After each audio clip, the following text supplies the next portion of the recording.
Good morning. It's a beautiful sunny day here in Virginia. To mix things up, I have my Cardinal coffee cup I got from Christmas from Danette. Got some dogwood out and bees. We're not that crazy about bees, but it's good. They're good for you. They help a lot. And we got this at a train station. Nigel, be quiet. And I like all the train symbols. Santa Fe, I don't know what Rock Island is. Amtrak, I've heard of Amtrak, and B&O from Monopoly. Anyways, let's get started. Exodus 4:18. So Moses went and returned to Jethro, his father-in-law, and said to him, "Please let me go and return to my brethren who are in Egypt and see if they are still alive." So Moses wants to go to Egypt. The Pharaoh has died, and see if anyone's alive.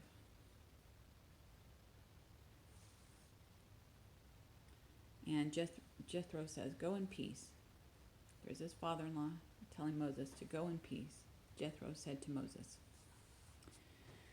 "Now the Lord said to Moses in Midian, 'Go, return to Egypt, for all the men who sought your life are dead.' Go, return to Egypt, for all the men who sought your life are dead." God tells Moses, there's no more threat. I think Pharaoh's dead. The men who sought your life are dead. Then Moses took his wife and his sons and set them on a donkey. And he returned to the land of Egypt. And Moses took the rod of God, that rhymes, the rod of God in his hand. I'll show you the picture. There's Moses and his wife and his sons on a donkey. And it came to pass at the encampment where he's camping that the Lord met him and sought to kill him. I'm going to get you. I'm not sure why, but I thought I'd draw it anyways. Then Zipporah took a sharp stone and cut off the foreskin of her son, and cast it at Moses' feet, and said, "Surely you are a husband of blood to me." So Moses is a husband of blood, and he got circumcised very quickly. So he let him go. Moses was released. And the Lord said to Aaron, "Go into the wilderness to meet Moses." So he went and met him on the mountain of God and kissed him. So God said, "Go meet Aaron, your brother, in the wilderness." So here's the wilderness, nothing much there, just wild things. Trees and such, bushes. So Aaron kissed Moses, and it was at the mountain of God. Exodus 4:28. So Moses told Aaron all the words of the Lord who had sent him and all the signs which he had commanded him. So here's Moses telling Aaron all the words of the Lord and all the signs that he's done. And it says, wow. Then Moses and Aaron went and gathered together all the elders of the children of Israel and all the leaders of Israel. And Aaron spoke all the words which the Lord had spoken to Moses. Then he did the signs in the sight of the people. So Aaron did the signs in front of the people. And Moses and Aaron spoke all the words which the Lord had spoken to Moses, to all the elders or all the leaders. I thought, wow, what's going on here? And when they heard, so the people believed, and when they heard that the Lord had visited the children of Israel, and that he had looked on their affliction, then they bowed their heads and worshipped. So may God look on our affliction and what's going on in the world, and may we praise him. The Lord had visited the children of Israel and looked on their affliction. He's visiting with them. He looks on their affliction. Us too, us too. And the children of Israel believe. When they heard the words, they bowed their heads and worshipped. So they're listening and they hear the good news. We want to get some good news. I always hear bad news right now, the last month. Exodus 5. First encounter with Pharaoh. First meeting with Pharaoh, the leader. This must be the next Pharaoh after one died. Moses, correct me if I'm wrong. I've got to go back and check. Moses and Aaron went to Pharaoh and said, "This is what the Lord, the God of Israel, says. Let my people go, so that they may hold a festival to me in the wilderness."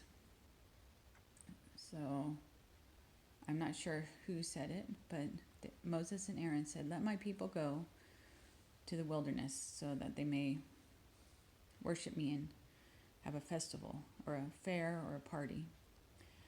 Pharaoh said, "Who is the Lord that I should obey him and let Israel go? I do not know the Lord, and I will not let Israel go." This guy does not know God, doesn't care. That same day, Pharaoh gave this order to the slave drivers and overseers in charge of the people. So the slaves are the people who have to work hard for free, and that was Israel, or the Jewish people. "You are no longer to supply the people with straw for making bricks. Let them go and gather their own straw. Don't reduce the quota, the amount." So Pharaoh told the slave drivers and leaders or overseers, they've got their whips, don't let them gather, don't give them straw, have them make their own straw. So that would be hard not to have straw to make bricks. So they're making bricks to build houses or pyramids or whatever they did. They're no longer gathering straw for bricks, and their back hurts and they're miserable. So Pharaoh's making it harder. So the people were scattered abroad throughout all the land of Egypt to gather stubble instead of straw. So I think that's like little pieces of straw, stubble. And the taskmasters, the boss man, the workers, leaders of the workers, forced them to hurry. Hurry up, hurry up. So the Israelites went all over the land of Egypt to get stubble instead of straw. No straw. And the taskmaster said, "Hurry up, hurry up." Also, the officers of the children of Israel were beaten and asked, "Why have you not fulfilled your tasks?" They beat him. "Why haven't you done this? Hurry up." Exodus 5:19. The Israelite overseers found Moses and Aaron waiting to meet them, and they said, "May the Lord look on you and judge you. You have made us obnoxious to Pharaoh and his officials, and have put a sword in their hands to kill us." So the Israelite leaders said to Moses, "Why have you done this? You've made them mad at us, obnoxious, foul smelling, smelling bad, terrible." So Pharaoh and his officers think they are obnoxious. Why have you done that? They have put a sword in their hand to kill us. And Moses and Aaron are shocked. Oh no, why are these bad things happening? Why, Lord, Moses says, have you brought trouble on this people, and you have not rescued your people at all? What's going on? This is not what we're thinking. We don't know what God's thinking. The Lord said to him, I am the Lord. Tell Pharaoh, king of Egypt, everything I tell you. So God says, I am God.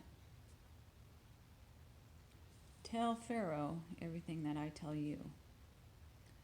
So he's still talking to Pharaoh, and he's got a lot more to say. Things are gonna get worse. And hopefully here in America they get better. So Moses and Aaron went to Pharaoh and did just as the Lord commanded. Aaron threw down his staff in front of Pharaoh. It became a snake.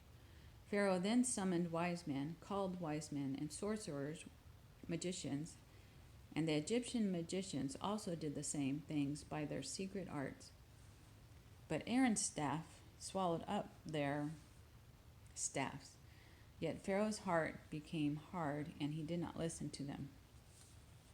So God said, show him the signs. So Moses said, cast your rod down, Aaron. And there's this rod or stick, and it became a snake.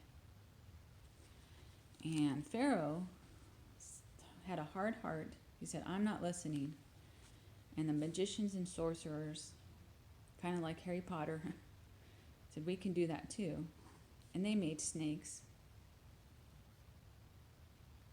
But Aaron's snake staff swallowed up the magician and sorcerer's snakes. But Pharaoh's heart was still hard, and he said, I'm not listening. We've got to listen to God. Exodus 7:20. What's God telling us? What's God telling you? Exodus 7:20. Moses raised his staff in the presence of Pharaoh and his officials and struck the water of the Nile, and all the water was changed into blood. The fish in the Nile died, and the river smelled so bad that the Egyptians could not drink its water. Blood was everywhere in Egypt. So here's Pharaoh and his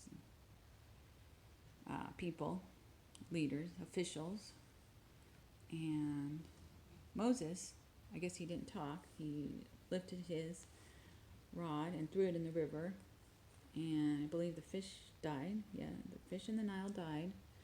The river smelled. Nobody could drink the water. Blood was everywhere in Egypt. Yeah. So the Nile turned to blood, red.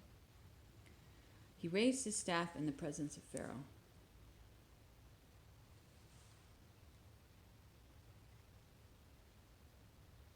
And I guess that's how it became like blood. But the Egyptian magicians did the same thing by their secret arts, and Pharaoh's heart became hard. There's this magicians and the sorcerers. We can do that too. Here's Pharaoh's heart. It became hard. It's got protection around it. He's not going to listen. Pharaoh would not listen to Moses and Aaron. Instead, he turned and went into his palace. And I should have a turning sign there. And he went home to his palace. Palace is a very nice house. Like a cat, not similar to a castle. And all the Egyptians dug along the Nile to get drinking water because they could not drink the water of the river. We must find drinking water. We must drink. What are we going to do? Our Nile River is all blood red. It's all bloody, and we can't drink it. We've got to find water. So, in times of emergency, people are searching. What are they going to find? What are they going to do? Exodus 8. 7 days passed after the Lord struck the Nile. 1, 2, 3, 4, 5, 6, 7. So a week went by since the Lord struck the Nile. Then the Lord said to Moses, go to Pharaoh and say to him, this is what the Lord said. Let my people go. If you refuse to let them go, I will send a plague of frogs on your whole country. So let the Israelites go, people from Israel, or I'm going to send a plague of frogs on Egypt. So God tells Moses to tell Pharaoh to let my people go. Let my people go. They will come up from your palace. They will come up from your palace and your bedroom and onto your bed, into the houses of your officials and on your people, and into your ovens and kneading troughs. Kneading, making bread. The frogs will come on you and your people and all your officials. So the frogs, here are the frogs in the river, and they'll come up onto your people, the houses of your officials, your leaders. They're going to come into your bedroom, and into your palace, into Pharaoh's house, super nice house, into your troughs, into your, where you, like a ditch or a hole where you cook or where the animals feed, into your ovens where you cook. Don't look at my dirty dishes. There's my oven right there. The frogs are going to go into your oven and into your mixing bowls, kneading troughs, which I think is like a mixing bowl. Kneading is like bread. You're kneading the dough. Pharaoh summoned Moses and Aaron. So Pharaoh's like, what is going on? Pray to the Lord to take the frogs away from me and my people, and I will let your people go to offer sacrifices to the Lord tomorrow. So pray to God to take the frogs away, and I will go to God and offer sacrifices. I will give to the Lord sacrifices. When? Moses and Aaron say, when are you going to do this? After Moses and Aaron left Pharaoh, Moses cried out to the Lord about the frogs, and the Lord did what Moses asked. So the frogs left. So let's ask God, God, please help the coronavirus to leave. Moses said, God, please get rid of the frogs. And the frogs are getting kind of smelly. The frogs died. I saw a dead snake yesterday. The frogs died and were piled in into heaps, and the land reeked of them. So there's the dead frogs piled in a heap in the land, and it stinks. Relief. Yay. Things are better. When Pharaoh saw that there was relief, he hardened his heart and would not listen. So Pharaoh changed his mind again when he saw that things were better with all the frogs dying. So the Lord said to Moses, say to Aaron, stretch out your rod and strike the dust of the land, so that it may become lice through all the land of Egypt. So the Lord said to say to Aaron, to say to Moses, to stretch out your rod, and lice will come. And lice are little bugs that go in your hair and they itch. I think they're white, I'm not sure. And they're uncomfortable and they bite a lot. Aaron struck the dust of the earth, the dirt on the ground, and it became lice on man and beast. So everyone, I think that, maybe not the Israelites too, but on man and beast got the lice, and the Pharaoh's magicians couldn't do that. Now the magicians so worked with their enchantments or their spells to bring forth lice, but they could not. Then the magician said, this is the finger of God. This is God. We can't do this. But Pharaoh's heart grew hard, and he did not listen to them, just as the Lord said. I'm not heeding you. Or in modern days we say, I'm not listening to you. And Pharaoh's heart got hard in a covering and protection. And God said that was going to happen, just as the Lord said. So Exodus 8:20, and the Lord said to Moses, years now. Rise early in the morning and stand before Pharaoh as he comes out to the water. Then say to him, Thus says the Lord, if you will not let my people go, behold, I will send swarms of flies on you and your servants. So I think this is like 10 plagues. So I don't know if Pharaoh's crying. I don't know why I have that water there.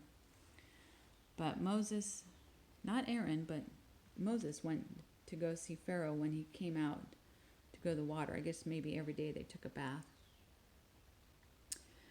And Moses said, let my people go, or swarms of flies will come to you and your servants. And in that day I will set apart the land of Goshen. There's a place in Ohio called Goshen, in which my people dwell, that no flies will be there. I will make a difference between you, your people, and my people. So Israelites will be set apart in Goshen, and they will not get the flies. Exodus 8:21-24. So here's the Israelites. I mean, not the Israelites, the Egyptians. And they got all the flies just because of Pharaoh. And they need to come to God. Exodus 8:25. Then Pharaoh called for Moses and Aaron and said, Go, sacrifice to your God in the land. So Pharaoh was tired of the flies and said, okay, you can go and leave. Moses and Aaron say, really? Or is he going to change his mind? I think there's 10 plagues and we're on number 3. The Lord removed the swarms of flies, the groups of flies, from Pharaoh and from his servants and from his people. Not one remained. Yay! So hopefully someday coronavirus will leave and not one person will have it. Yay! Pharaoh and his servants and his people and all the flies leave. Not one fly remained. Hooray, no flies. But Pharaoh hardened his heart at this time. Also, neither would he let the people go. So Pharaoh first said, okay, you can go. No, wait, you have to stay. Exodus 8:27-9-7. Here's his hard heart with protection and barbed wire maybe. So the Israelite people were about to go, and Pharaoh said, stop. Exodus 9. Then the Lord said to Moses, go into Pharaoh and tell him, if you refuse to let them go and still hold them, behold, the hand of the Lord will be on your cattle in the field, on the horses, on the donkeys, on the camels, on the oxen, on the sheep, a very severe pestilence. Pests or bugs. I thought that meant, but I think it is plagues.